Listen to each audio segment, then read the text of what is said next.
대상자께서 너무 몸이 불편하셔서 오늘 참석을 못하시게 됐어요. 그래서 취소가 되었습니다. 이제 말씀 함께 나누고 또 기도하는 시간 갖겠습니다. grandstanding이라는 말이 있습니다. 물론 영어죠. 그런데 한국말로 이렇게 번역을 하지 않고 그냥 발음 그대로 grandstanding이라는 말을 씁니다. 조금 이렇게 이 말을 풀이를 하면 grand라는 말은 큰 혹은 웅장한, 장엄한, 그죠? 그랜드 캐니언, 그럼 대협곡, 웅장한 협곡, 그렇죠. 보통 피아노가 아니고 굉장히 막 뚜껑을 열면 아주 큰 피아노를 뭐라 그래요? 그랜드 피아노라 그러잖아요. 그러니까 그랜드라는 말은 아주 크고 거대하고 웅장하고 장엄한 그런 뜻이에요. 스탠딩은요, 스탠드에서 왔으니까 서다, 스탠딩 그러니까 어떤 자리, 일어섬 그런 뜻이에요. 그래서 그랜드 스탠딩은 가장 단순한 의미로는 관중석, 아주 대규모의 관중석 혹은 관람석이 됩니다. 그런데 이렇게 시작된 말이 조금씩 의미가 덧붙여지기 시작했어요. 그래서 비유적으로 사람들 앞에서 자신을 과시하거나, 그게 학벌일 수도 있고요, 외모일 수도 있고요, 재산일 수도 있겠죠, 집안 배경일 수도 있어요. 그리고 자기의 능력 이런 것들을 과시하는 것, 또 사람들의 주목을 받기 위해서 과하게 행동하는 것, 이걸 그랜드 스탠딩이라 그래요. 좀 과하게 지나치게 자신을 꾸며서 드러내는 것. 그런데 여기서 그치지 않고 그랜드 스탠딩이란 말이 또 다른 의미가 부과되면서 오늘날 통용되고 있습니다. 뭔가 하면 도덕적 허세예요. 나는 윤리 도덕적으로 괜찮은 사람이야. 흔히 우리가 듣는 말로 나는 법 없이 살 수도 있어. 근데 사람들이 알아주지 않아요. 그 사람이 정말 도덕적으로 윤리적으로 온전한지 제대로 살고 있는지. 그러다 보니까 도덕적 허세, 그랜드 스탠딩 하는데 어떤 식으로 하는가 하면 다른 사람이 조금이라도 잘못을 저지르면, 약점이 보이면, 틈이 생기면 정말 벌떼처럼 공격을 하는 거예요. 비난하는 거예요. 도덕적 허세예요. 다른 사람을 비하하고 다른 사람을 깎아내림으로 상대적으로 자신의 어려움을 조금이라도 더 드러내려고 하는 행위, 이걸 그랜드 스탠딩이라 그래요. 우리나라 어떤가요? 청소년 여러분 어떤가요? 다른 사람 칭찬하고 다른 사람이 잘 될 때 막 박수치고 함께 기뻐하나요? 은근히 마음이 상하고 그럴 수 있나요? 다른 사람 잘못했을 때 그냥 넘어가지 못하고 덮어주지 못하고 지적하고 기어코 절대로 다른 애한테는 말하면 안 돼 그러면서 말하잖아요. 그럼 또 그럴 거 아니에요. 절대로 그건 비밀로 지켜줘야 해 하면 또 말하죠. 그럼 확 퍼지는 거예요. 그럼 한 인격이 완전히 망가지고, 그죠? 그게 왕따 될 수도 있는 것이고요. 그래서 우리나라에는 재기의 기회가 없어요. 다시 일어섬의 기회가 없어요. 왜요? 다들 그랜드 스탠딩 하는 경향이 있기 때문에 그래요. 그렇기 때문에 오늘 우리에게 가장 필요한 것이 무엇일까요? 좀 덮어주는, 내가 조금 손해보더라도 양보하는, 참을 수 있는, 관용을 베풀 수 있는 역 그랜드 스탠딩이 필요해요. 그랜드 스탠딩이 아니라 정말 십자가가 보여듯이 우리에게는요, 자신을 비우고 낮추고 좀 희생수고가 따르더라도 진정으로 사랑할 수 있는 사람들, 그 사람들이 다름 아닌 저와 여러분이 되어야 합니다. 서로의 무거운 짐을 함께 질 수 있는 그런 사랑의 회복이 가장 필요하고요. 교회는 그런 곳이 마땅히 되어야 되는 것입니다. 왜냐하면 인간은 영적인 존재요, 인격적인 존재예요. 인간론, 신학교에서 가르칠 때 저도 이제 그 과목을 가르칩니다만은 인간론의 출발은요, 하나님의 형상대로 지음받은 존재, 그게 인간이에요. 하나님의 형상대로. 그럼 여러 의미가 있습니다만은 가장 빼놓을 수 없는 의미가 하나님의 형상대로 지음받았다, 이 말은요, 삼위 하나님, 성부, 성자, 성령 사이의 온전한 사랑, 완벽한 사람, 꾸밈 없는 사람, 조건 없는 사랑, 그 사랑을 지니고 지음받은 존재가 인간이란 겁니다. 자, 그렇다면 인간은요, 원래 사랑하면서 살도록 지음을 받았습니다. 근데 죄로 말미암아 하나님의 형상이 망가지면서 이제 서로 미워하게 된 것이죠. 그럼 예수 믿는다는 것은요, 다시 사랑하고 사랑받는 존재로의 복귀예요. 복귀예요. 자, 그렇다면 예수 믿는 사람은 어떤 사람들일까요? 항상 부자인 사람요? 취업이 잘 되는 사람요? 늘 건강한 사람요? 아니죠. 사랑할 줄 알고 사랑받을 줄 아는 사람이 된 거예요. 교회는 사실은 그런 것이죠. 한번 우리가 경험적으로 너무나도 잘 알고 있잖아요. 다른 사람을 미워하게 되면 미움을 받는 사람만 고통스럽고 괴로울 뿐만 아니고 미워하는 사람도 속으로 조금씩 망가지기 시작해요. 자신에게도 해가 되는 거예요. 또 역으로는 어때요? 아무리 삶이 환경적으로 상황적으로 어렵고 힘들다 할지라도 사랑받는다는 것을 확신하게 되면 행복한 사람이에요. 그래서 레미제라블을 쓴 프랑스의 작가죠, 빅토르 위고는요, 이런 말을 남겼습니다. 자신이 사랑받고 있음을 확신하고 사는 사람이야말로 참으로 행복한 사람이다. 사랑받는 것도 굉장히 중요합니다. 자칫 잘못하면 우리는 사랑하는 것만 자꾸만 강조를 할 수가 있는데 사랑받을 줄도 알아야 되고요. 사랑받음에 대해서 확신을 가질 수 있어야 됩니다.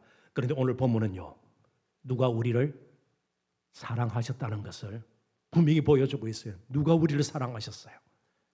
하나님이 죄인 되었던 우리를 예수님 독생자 예수 그리스도를 아들을 십자가에 내어주심으로 그 사랑을 확정하셨느니라. 확정하셨다는 것은 앞으로도 더 보탬이 있거나 모자람이 없다, 그런 뜻이에요. 조금 풀이하면 이렇습니다.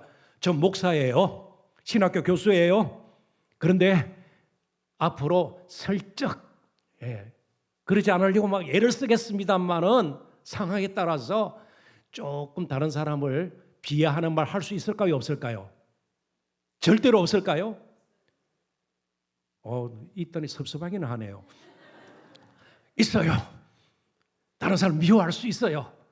깔볼 수 있어요. 물론 우리 정도의 차이는 있지만 다 그럴 거예요. 그러면 하나님의 사랑이 줄어들까요? 줄어들지 않아요. 조금 속된 표현으로 우리가 개판을 쳐도 교회 다니면서 절대로 사랑 줄어들지 않아요. 근데 이번에 헌금을 더 많이 하고 더 헌신하고 기도도 많이 하고 성경을 수백독 하면 또 사랑이 늘어날까요? 그렇지 않아요. 이미 십자가의 사랑으로 그 사랑은 온전하게 확정되었습니다. 자, 그렇기 때문에 앞으로 막 개판치면서 살자, 그게 안 돼요. 그 사랑이 얼마나 힘이 있고 정말 우리에게 놀라운 것인지 그 사랑 앞에 우리는 무릎을 꿇게 되고요, 그 사랑 앞에 예배하게 되고요, 그 사랑 앞에 헌신하게 되고요, 그 사랑 앞에 다른 사람을 사랑하게 되어 있습니다. 그렇게 사라지니까 어때요? 행복한 거예요. 예수 믿는다고 불편한 삶에서 우리가 항상 벗어나지는 못해요. 육신의 질병 때문에 예수 믿으면서도 평생 고생하시는 분이 있어요. 사업의 실패, 직장의 문제로 재정적으로 어려움을 겪을 수도 있어요. 할 수 없이 이사 다녀야만 하는 그런 경우도 있어요. 아이들이 말썽을 부리기도 하고요, 부부 사이에 문제가 생겨서 아이들이 고통을 겪기도 해요. 여러 모양으로 불편한 삶을 살 수 있지만 저와 여러분은 하나님의 사랑받기에 행복한 사람이에요. 그러니까 좀 불편하더라도 조금 아쉬운 면이 있더라도 나는 그래도 행복한 사람이다. 오늘 저의 말씀의 주제는 그래도 나는 행복한 사람이다. 이 평생 잊지 말고 육신을 입고 사는 동안 그렇게 살자는 거예요. 자, 그런 마음을 가지고 본문을 다시 한번 보십시오. 우리가 아직 죄인 되었을 때에 그리스도께서 우리를 위하여 죽으심으로 하나님께서 우리에 대한 자기의 사랑을 확정하셨느니라. 언제 우리가 하나님의 사랑을 받았다고 본문은 가르쳐줘요? 괜찮았을 때요, 좀 사랑받을 만한, 굉장히 하는 일도 대단하고 성품도 온전하고 그럴 때가 아니에요. 죄인 되었을 때예요. 우리가 아직 죄인 되었을 때예요. 그뿐이 아니에요. 앞에 구절을 보면 또 덧붙여지게 돼 있어요. 6절에 보면 연약했고, 또 6절에 경건치 않았고요. 그리고 10절에 하나님과 원수되었던, 연약하고 경건치 않고 하나님과 원수되었던. 쉽게 넘어갈 수 있지만 저는 쉽게 넘어가는 것을 원치 않아요. 그러자면 십자가의 사랑이 얼마나 놀랍고 감격스러운지 우리가 정말 하나님의 사랑조차도 피상적으로 넘어갈 수 있기 때문에 그렇습니다. 자, 연약했고 그랬어요. 연약했고. 이 말은 육신적으로 뿐만 아니고 영적으로, 정신적으로 다 연약했어요. 연약해요. 조금 전에도 제가 말씀을 드렸지만 목사이고 신학교 교수이고 박사학위를 가지고 있지만 모르는 게 너무 많아요. 모르는 게 너무 많아요. 시간이 지날수록 내가 아는 것이 이것밖에 되지 않는구나. 할 수 있는 일도 별로 없어요. 그래서 욥은 나름대로 하나님에 대해서 잘 알고 있다고 생각했던 것 같아요. 그리고 다른 사람에 비해서는 어렵다고 생각했던 것 같아요. 욥기의 친구들과 대하는 것을 보면요. 그런데 하나님이 나타나셔서 그에게 여러 가지 질문을 하죠. 어떻게 생명이 잉태되는지 내가 아느냐? 예? 예? 악어를 먹이고 그들이 헤엄치고 네가 할 수 있느냐?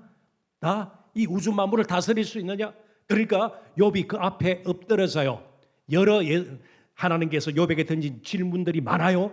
두 가지로 이래 요약할 수 있어요. 첫 번째가 뭔가 하면 내가 아는 것이 무엇이냐? 저보다 연배가 높으신 여기 어르신들 계세요. 아직까지 모르는 게 너무 많을 거예요. 한치 앞을 내다볼 수가 없어요. 내가 아는 것이 무엇이냐? 또 한 가지 질문을 요약하면요. 내가 할 수 있는 것이 무엇이냐? 할 수 있는 것이 뭐 대단해요? 한번 예를 들어 볼까요? 제가 이제 미국에서 귀국하고 서울에 있는 교회 이제 담임 목사로 부임을 했습니다. 그 소식을 듣고 대학교 동창들이 몇 명 저를 찾아왔어요. 신림동이에요. 그래서 순대타운에 가서 그 신림동은 순대로 아주 유명해요. 순대타운에 가서 뭐 배부르게 순대 먹고 제 방에 왔습니다. 목양실. 그러면서 한 친구가 제게 물어봤어요. 교회 이름이 뭐니? 동산교회야. 그랬더니 깜짝 놀라면서 동산교회 내가 다른 데서도 봤는데 그러면서 덧붙이는 말이 체인지미니. 그래. 맥도날드와 같은 롯데리아와 같은 스타벅스와 같은 체인지미니. 따지고 보면 교단에 속해 있으니까 그럴 수도 있겠죠. 이전에 우리 두드림 교회도 여러 군데 있어요. 체인점이 아니에요. 그리스도의 몸된 교회예요. 근데 그 친구가 무식한 친구냐? 아니에요. 명문대학 아주 잘 나가던 친구예요. 그런데 그런 질문을 해요. 정말 우리가 이 자리에 앉아 있는 것도 기적이에요. 보이지 않는 하나님을 예배하는 거, 그리고 찬양하면서 저절로 손이 올라가고요, 마음이 찡해지고 심지어 눈물이 흐르는 것, 이거 누가 가르쳐 줬어요? 도대체 어떤 일이 일어났냐 말이죠. 우린 연약했어요. 힘도 없고 아는 것도 대단치 못했습니다. 그런데도 강한 척하면서 살았어요. 경건치 않았단 말이죠. 구약 백성들이 경건하게 산다는 것은요, 율법을 지키는 거였습니다. 그러니까 우리는 도저히 구약 성도들 따라가기 사실은 힘들어요. 왜냐하면 음식 규례가라는 게 있죠. 민물장어 먹을 수 있나요? 없나요? 리익에 따르면 비늘 없는 거 먹을 수 없어요. 민물장어 안 돼요. 족발 안 됩니다. 근데 우리 먹잖아요. 먹어요? 어떤 일이 일어난 거예요? 어떤 일이 일어난 거예요? 자, 안식일 불 피우면 안 됩니다. 오늘 큰일 났습니다. 국수든 떡국이든 지금 불 피우면 안 돼요. 안식일 노래 맞아 죽습니다. 불 피우면요. 근데 우리는 하잖아요. 그러니까 우리가 주일 예배도요, 안식일을 지켜서 우리가 안식을 얻는 것이 아니에요. 예수 그리스도에 있는 안식이 우리를 지켜주는 거예요. 우리에게 평안을 주고 두려움과 불안과 염려로부터 우리를 지켜주는 것은 그리스도 안에 있는 안식이에요. 수고하고 무거운 짐진 자들아 다 내게로 오라. 내가 너희를 쉬게 하리라. 그 청소년 여러분, 평생 우리의 지식 다니에요. 목사님 봐요. 모르는 게 너무 많잖아요. 그러니까 평생 사는 동안 누구고 알면서 사는 게 좋아요? 하나님 알면서 사는 게 좋아요. 예수님 믿고 사는 게 좋아요. 성령의 다스림을 받고 사는 것이 정말 우리에게도 필요해요. 경건치 않았어요. 그런데 경건한 척 했어요. 지극히 세속적이면서도 때로는요 굉장히 경건한 것처럼, 마음이 곧은 것처럼 그렇게 했어요. 더욱이 하나님과 원수되었습니다. 하나님을 못 오겠습니다. 우상 숭배하면서요. 로마서 1장의 표현을 빌리면 버러지 같은 것도 우상으로 섬기면서 정말 창조주 하나님을 모욕했고요, 업신여겼습니다. 그래서 하나님을 대적하는 자가 되어버렸습니다. 그런 우리를 하나님께서 도저히 가까이 할 수 없는 형편없는 저와 여러분을 사랑하셨습니다. 그 이유를 알 수가 없어요. 그래서 우리는 노래할 따름이에요. 눈물을 흘릴 따름이에요. 그래서 정말 눈물로서도 다 못 갚을 줄 알아. 몸밖에 드릴 것 없어 이 몸 바칩니다. 그렇게 우리가 우리 자신을 드릴 수밖에 없는 겁니다. 자, 만약 십자가 그 사랑이 없었다면 우리는 계속해서 서로 강한 채 하면서 그랜드 스탠딩의 사람으로 평생을 살아가게 될 거예요. 서로 부딪히고 조금이라도 잘난 척하고 자랑하고 말이죠. 온갖 죄를 다 저지르면서도 경건한 채 하면서 살았을 거예요. 하나님과 원수된 삶을 살다가 결국에는 영원한 멸망에 처했을 것입니다. 그런데 한 가지 의문이 있습니다. 하나님 우리를 사랑하시되 좀 우아하게 사랑하실 수 없나요? 왜 십자가를 통해서 우리를 사랑하시나요? 우리를 만나시기를 그렇게 원하신다면 조금 우아한 곳에서 만나면 어때요? 격조 있는 곳에서요, 분위기 있는 곳에서요. 한번 그렇게 생각해 보십시다. 정말 결혼을 기다리는, 결혼하기를 원하는 그 젊은 남녀를 소개할 때 어디 시장 뭐 어디 그죠? 근처의 찻집에 아니죠. 좀 그래도 아늑한 분위기 있는 그런 카페. 옛날에는 선이라고 그랬어요. 선본다 그랬어요. 매치메이커를 선본다, 이렇게 사람 만나게. 주로 어디에서, 좀 우리 장로님 권사님들 주로 어디에서 만났죠? 역전 다방 같은 데서 안 만났어요. 어디에서요? 호텔 커피숍. 네, 호텔 커피숍 같은 데서 다 이렇게 만나요. 자, 상견례 한번 생각해 봐요. 상견례. 이제 결혼하기로 작정하고 양가 부모님, 가족들이 모이게 돼요. 마라탕 집 이런 데서 모일 수 있나요? 네? 그러지 않으면 뭐 떡볶이, 튀김 뭐 이런 데, 어묵 뭐 이런 데서 만나요? 아니에요. 예. 좀 좋은 식당 아니겠어요? 그죠? 좋은 식당, 또 식당이라 하면 조금 와닿지가 않죠. 레스토랑, 레스토랑 같은 데서 만나요. 그런데 우주 만물을 지으신 왜 하나님께서 십자가에서 우리를 만나려고 그래요? 좀 웅장한 성전, 신전이 아닌 십자가를 통해서만 우리를 만나기를 원하세요. 이유는 단 한 가지예요. 왜요? 우리 자신이 너무나도 흉측한 죄인이었기 때문에 그래요. 누구든지 오라는 거예요. 아무리 이 세상을 살면서 형편없이 산 인생이라도 이제 두 손 들고 나오면, 십자가로 나오면 내가 용납하겠다. 오늘도 그래서 저희들은 마음의 두 손을 들고 하나님 앞에 나아갑니다. 천부여 어지없어서 우리가 나아갑니다. 바로 우리가 흉측한 죄인이었기 때문에 그렇습니다. 그러니까 십자가는 하나님의 사랑을 우리에게 극적으로 보여줄 뿐만 아니고 얼마나 죄에 대해서 하나님이 싫어하시는지, 그래서 아들에게 그 죄값을 우리를 대신해서 물게 하시고 십자가 지시게 하신 겁니다. 이제 우리가 하나님께 나아갈 수 있는 어떤 조건도 없습니다. 우리가 하나님 찾지 않았습니다. 대신 버려져 있던 우리를 하나님이 찾아오셨습니다. 이 땅에 육신을 입고 오신 것, 그리고 십자가를 지신 것, 이건 세상의 논리와 이성적인 판단으로 설명할 수 없는 것입니다. 오직 믿음으로 우리에게 용납될 따름입니다. 하나님은 아들을, 독생자를 내놓으실 아무런 책무가 없는 분이십니다. 그 아들이 너무 못되기 때문에, 너무 불쌍하였기 때문에 아니에요. 그분은, 아들은, 예수님은 온전히 선하신 분이에요. 온전히 거룩하신 분이세요. 정말 점과 흠이 한 가지도 없는 분이셨습니다. 그 아들을 포기하신 것은요, 하나님께서 저와 여러분을 포기하지 않기 위함입니다. 그래서 예수님께서 십자가 위에서 부르셨습니다. 엘리 엘리 라마 사박다니, 나의 하나님, 나의 하나님, 어찌하여 나를 버리셨나이까? 복음서에서 오직 그곳에만 예수님이 하나님을 나의 하나님으로 표현해요. 나머지 모든 하나님을 부를 때는 다 아버지였어요. 오직 그곳에만 아버지가 그를 버리신 겁니다. 우리를 버리지 않기 위해서요. 정말 형편없는 저와 여러분을 포기하지 아니하시고 우리를 버리지 아니하시고 어찌하여 나를 버리셨나이까? 부르짖는 아들에게 하나님은 침묵하셨습니다. 이 침묵이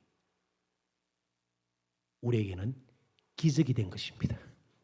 무슨 기적적인 일이 일어나서가 아니고 하나님께서 끝까지 침묵하신 것이 오늘 저와 여러분이 이 자리에 있게 된 근본적인 이유가 되는 것입니다. 오직 하나님의 사랑과 긍휼만이 우리의 구원의 근거와 동기가 됩니다. 자, 이제 말씀을 좀 정리하도록 하십시다. 십자가의 아들을 내어놓으시기까지 우리를 사랑하신 하나님, 다른 방식으로 우리를 사랑하실 수 없겠습니까? 가장 끔찍한 이해할 수 없는 그 방식으로도 우리를 정말 사랑하셔서 그렇게 행하신 하나님께서 뭐가 우리가 사는데 필요한 것 외면하시고요. 우리가 어려움 겪고 고통당하는 것 그걸 즐기면서 그런 분이 절대로 아니에요. 아들을 내어주시기까지 하신 그 하나님께서 우리의 필요를 아시지 않겠냐 말이죠. 무엇을 아끼겠느냐. 로마서 8장 32절에 그렇게 나와 있는 겁니다. 자, 그렇다면 이제 우리의 할 일이 무엇입니까? 그 십자가 앞에 무릎을 꿇고 더욱 그 하나님의 사랑 앞에 의지하고 그 사랑을 확신하고 남은 때를 사는 거예요. 평생 그 사랑을 잊지 말고 사시는 저와 여러분이 되셨으면 좋겠습니다. 그 십자가 그 사랑, 영적으로 해이해지고 문제가 생기고요. 이 세상이 정말 살기 힘들어서 세상을 미워하는 데까지 그런 자리까지 나간다 할지라도 그 십자가 사랑으로 다시 돌아가서 힘을 얻을 수 있기를 바랍니다. 원래는 이분이 의사였습니다. 그렇지만 나중에 목회자가 되었고 세계적인 설교가가 되었습니다. 영국의 마틴 로이드 존스라는 목사님이세요. 세상을 떠나셨습니다. 그분이 이런 말을 하셨어요. 나를 땅바닥에 엎드리게 하고 나를 먼지처럼 낮추게 만드는 유일한 것이 있다면 그것은 오직 하나님의 아들을 바라보는 것, 특히 그분의 십자가를 묵상하는 것이다. 우리는 십자가의 사람으로 살아야 합니다. 그랜드 스탠딩의 사람이 아니라 십자가의 사람으로 우리는 살아야 합니다. 그 십자가의 사랑으로 이제 우리는 이웃도 사랑하면서 살아야 합니다. 요한일서 3장 16절을 읽어드리고 말씀을 맺도록 할게요. 그가 예수 그리스도가 우리를 위하여 목숨을 버리셨으니 우리가 이로써 사랑을 알고 경험적으로 안다 그런 뜻이에요. 또 그 사랑이 다른 사람을 사랑할 수 있는 원동력이 되어 우리도 형제들을 위하여 목숨을 버리는 것이 마땅하니라. 문자적인 의미는 빚을 갚는다.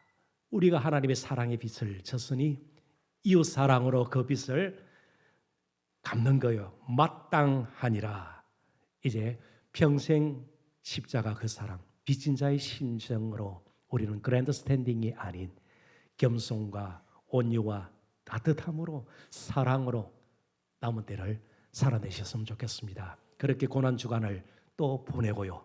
부활의 큰 기쁨, 그 역동적인 부활의 능력을 다시 한번 힘있고 이번 봄철을 남은 때를 살아내시는 저와 여러분 되시기를 주님의 이름으로 축원합니다. 기도하겠습니다. 하나님, 세상은 온갖 비난과 비판과 정죄와 저주로 얼룩져 있는 것을 보게 되옵니다. 그 가운데 우리 가운데 흘러넘치는 십자가 그 사랑으로 다시 한번 저희들이 회복되기를 원합니다. 십자가 그 사랑 앞에 무릎을 꿇고 더 두 손 내밀어 우리 주님 붙들기를 원합니다. 주님 안에 있는 그 안식이 우리를 지켜주며 감사드리며 늘 찬양과 겸손의 삶 살아가기를 소원합니다. 이웃사랑 빚진 자의 심정으로 마땅한 줄 알고 남은 때 관용을 베풀며 용서하며 인내하고 많은 사람들에게 사랑을 베풀며 하루하루를 살아내는 우리 모두 될 수 있기를 간절히 바라옵고 감사하며 예수님 이름으로 기도합나이다. 아멘. 우리 주님 예수 그리스도의 그 청량할 수 없는 은혜와 우리 아버지 하나님의 그 무한하신 사랑하심과 보이사 성령님의 교통 충만 인도하시는 은사가 십자가 그 사랑 마음에 품고 힘있게 믿음의 길 끝까지 달려가기를 소원다짐하는 사랑하는 주의 백성들 한 사람 한 사람 머리 위에 앞길 위에 하시는 일들과 가슴과 우리 두드림 교회 위에 이제로부터 영원토록 항상 함께 하시기를 간절히 축원하옵나이다. 아멘.